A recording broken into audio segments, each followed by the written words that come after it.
Bonjour, je m'appelle Blaise Triongloeil, je suis doctorant au Centre d'Histoire de Sciences Po et la thèse de doctorat que je prépare sous la direction de Nicolas Delalande est consacrée à l'étude des institutions de contrôle financier internationaux. Alors, pour comprendre un peu de quoi il s'agit, il faut se replacer dans le contexte de la mondialisation de la fin du XIXe siècle, période marquée donc, par une très forte intensification des échanges financiers internationaux et notamment l'émission de nombreux emprunts internationaux par un nombre croissant d'États sur les places financières de Paris, Berlin, Londres ou encore Amsterdam. On voit alors émerger les institutions que j'étudie dans ma thèse, des institutions qui évinçaient certains États endettés de la gestion de leurs revenus pour en récupérer justement la gestion et les dédier au service de la dette détenue par des créanciers étrangers. Concrètement, des délégués des porteurs de bons français, anglais, néerlandais, allemands, italiens, géraient par exemple des taxes prélevées dans les Balkans, en Anatolie ou dans la péninsule arabique pour payer les coupons des emprunts contractés par l'Empire ottoman en France, en Angleterre ou au Royaume-Uni. Dans la première partie de ma thèse, je retrace alors la façon dont le contrôle financier international devient progressivement, dans un contexte, encore une fois, de mondialisation financière et impériale très forte, un mécanisme routinisé de mise sous tutelle des États endettés. Apparu pour la première fois en Tunisie, en 1869, ce mécanisme se répand, en effet, ensuite dans d'autres pays du monde. La Caisse de la dette publique égyptienne est par exemple créée en 1876, et en 1881, c'est au tour de l'administration de la dette publique ottomane, dont le siège ici apparaît en photo et qui est aujourd'hui un célèbre lycée d'Istanbul, avant une grande accélération dans les années 1890-1900 et la multiplication donc, de ces institutions de contrôle financier international. En 1895, l'administration autonome des monopoles serbes est créée à Belgrade, la même année où le service des douanes maritimes chinoises devient le collecteur des revenus mis en gage par les emprunts externes de la dynastie Qing.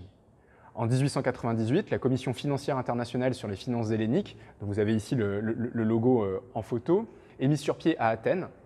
Et ensuite, des organes de contrôle sont également créés en Bulgarie en 1902, en République dominicaine en 1905, au Maroc en 1910 ou encore au Libéria en 1912. Ce que j'essaie alors de faire avec mon travail, c'est de faire tenir ensemble ces différents cas, non pas tellement pour les comparer entre eux, mais pour montrer deux choses. Premièrement, c'est qu'ils sont reliés entre eux par des circulations de personnel, d'idées et de pratiques administratives. Par exemple, l'inspecteur des finances français, Victor Villiers, cheville ouvrière du contrôle financier mis en place en Tunisie en 1869, est dépêché en Égypte en 1875-1876 par le gouvernement français pour tenter d'y dupliquer le système qu'il a mis en place précédemment, justement en Tunisie. Autre cas, celui de Wilhelm Kaufmann, un professeur de droit à l'université de Berlin. Kaufmann est appelé en 1898 par l'État allemand pour participer à la création de la Commission financière internationale sur les finances helléniques, car il s'est signalé dans les années 1880 par plusieurs écrits de droits internationaux sur le statut et le fonctionnement de la Caisse de la dette publique égyptienne. Dernier exemple, le premier président de cette fameuse commission hellénique, le Britannique Edward Fitzgerald Lowe, devient par la suite délégué des porteurs de bons anglais, belges et néerlandais au Conseil de l'administration de la dette publique ottomane, avant de devenir, à la fin de sa carrière et jusqu'à sa mort, le premier censeur de la Banque d'État du Maroc. Ensuite, le deuxième point que je veux souligner, c'est que ces différentes institutions sont, malgré leur contexte de création très différent, identifiées par de nombreux acteurs de la fin du XIXe siècle comme faisant partie d'une seule et même catégorie, celle précisément des contrôles financiers internationaux. Ce que je montre alors, c'est que ceux qui écrivent sur cette catégorie, des juristes spécialistes de droit international, des économistes, des banquiers, des journalistes, des représentants des porteurs de bons, sont aussi très souvent ceux qui militent pour la généralisation de ces institutions. C'est-à-dire ceux qui appellent à la création systématique d'organes de contrôle international dès lors qu'un État se trouve en difficulté avec le remboursement de sa dette. En me penchant sur les écrits qu'ont laissés ces acteurs, sur les comptes rendus des événements qu'ils ont organisés, je suggère que le développement des institutions de contrôle n'est pas seulement dû à la dynamique d'expansion impériale des grandes puissances occidentales et à la généralisation des mécanismes attentatoires aux souverainetés existantes que cette dynamique entraîne. J'affirme que l'essor des institutions de contrôle financier international s'insère également dans un projet de gouvernance économique mondiale promu par des acteurs qui ne cherchent pas seulement à se protéger d'un potentiel défaut des États emprunteurs, mais qui veulent aussi tenir le capital investi à l'étranger par les porteurs de bons à distance des aléas de la politique étrangère des États dont ces porteurs, dont ces créanciers sont les ressortissants. Pour donner un exemple concret,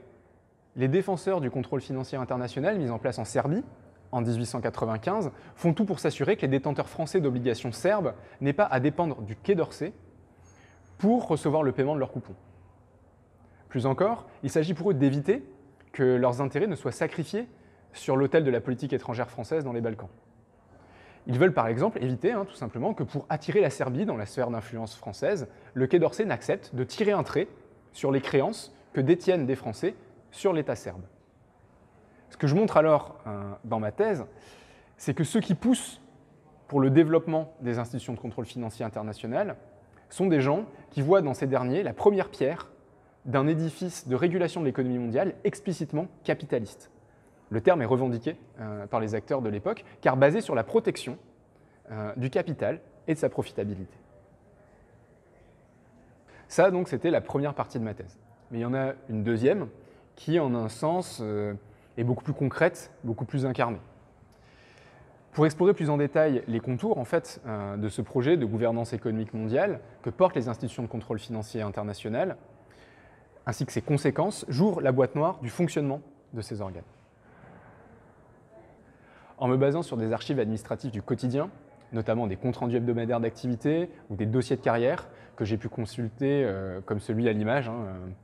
entre autres à Tunis, à Londres, à Roubaix ou à Nantes, j'explore ce en quoi consistait le travail des organes, des institutions que j'étudie dans ma thèse. Ce que je montre alors, c'est que l'analyse croisée de ces archives témoigne d'un répertoire d'actions commun à la plupart des institutions de contrôle, et notamment à la Commission tunisienne, à l'administration de la dette publique ottomane et à l'administration du contrôle de la dette marocaine. Dans ces pays, l'extraction des revenus dédiés au remboursement de la dette souveraine passe par les mêmes trois grands types d'activités, trois grandes actions. Premièrement, l'adoption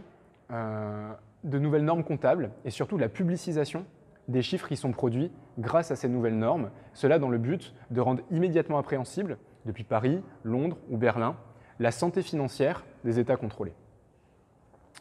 Deuxièmement, un durcissement de la perception des taxes, de la perception des revenus alloués au service de la dette, afin de maximiser le produit de ces mêmes revenus. Troisièmement, enfin, un investissement dans la sphère productive.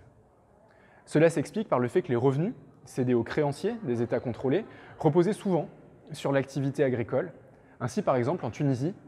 on avait la taxe sur les oliviers qui était concédée aux créanciers. Dans l'Empire ottoman, la taxe sur la production de soie ou les revenus du monopole du sel. En Égypte, ce sont des domaines publics consacrés à la production de coton ou de sucre qui passent sous le giron des représentants des porteurs de bons de l'État égyptien. Dans tous ces pays, les institutions de contrôle s'impliquent alors, certes à des degrés assez divers, mais s'impliquent toujours pour augmenter la productivité de ces secteurs et ainsi extraire davantage de revenus de leur activité. Cela m'amène, enfin, à retracer les diverses conséquences qu'a localement le déploiement de ces institutions. Leur investissement dans la sphère productive aboutit d'abord parfois à de nouvelles manières, de nouvelles formes d'exploitation de la nature. Au Maroc, l'usage commun des terres, qui passe sous le contrôle des créanciers, est par exemple interdit à partir de 1910. Dans l'Empire ottoman, le souci de l'administration de la dette publique de maximiser et d'accroître les revenus des pêcheries, qui passent également sous son giron, pousse le conseil de cette administration à tenter d'introduire de nouvelles espèces de poissons dans les lacs et les rivières libanaises, syriennes ou anatoliennes. Je montre également que le fonctionnement de ces institutions repose sur l'emploi d'une importante main-d'œuvre locale. Dans l'Empire ottoman, par exemple, l'administration de la dette publique emploie des sujets du sultan aussi bien dans ses bureaux d'Istanbul, à des postes de secrétaire, de comptable, de traducteur, que dans les provinces de l'Empire, que ce soit comme responsable d'agences locales, comme inspecteur agricole ou encore comme ouvrier dans le secteur primaire. Dans les grandes salines de l'Empire, comme celle de Salif, au Yémen, ce sont par exemple des travailleurs venus de la Corne de l'Afrique qui extraient dans des conditions très dures le sel ensuite exporté en Inde ou aux Philippines et dont le revenu de la vente sert à rembourser les Français ou les Britanniques détenteurs de fonds d'État ottomans. En examinant les dossiers de carrière des employés de la dette publique ottomane ou du contrôle de la dette marocaine, je mets alors au jour une gestion de la main-d'œuvre de ces institutions reposant sur une hiérarchie raciale très nette et favorable aux rares agents occidentaux employés dans ces institutions. Je mets toutefois au jour les multiples formes de résistance également, grâce auxquelles les populations locales parviennent à tenir tête aux représentants des créanciers et, ce faisant, à contrecarrer la mise en œuvre du fameux projet de gouvernance économique mondiale dont les institutions de contrôle sont porteuses. Finalement, dans cette thèse, j'essaie d'écrire une histoire de la mondialisation financière de la fin du XIXe siècle, attentive à l'architecture politique et institutionnelle, et donc aux très fortes relations de pouvoir, qu'ont rendu possible l'intensification des flux de capitaux à cette période. Et j'essaie de faire cela en utilisant les outils méthodologiques de l'histoire sociale des institutions, afin de toujours être au plus près possible des acteurs, sans le travail desquels ces institutions que j'étudie ne pourraient jamais voir le jour. Un conseil que je pourrais donner aux gens qui veulent se lancer dans l'activité de la recherche, dans des études de la recherche,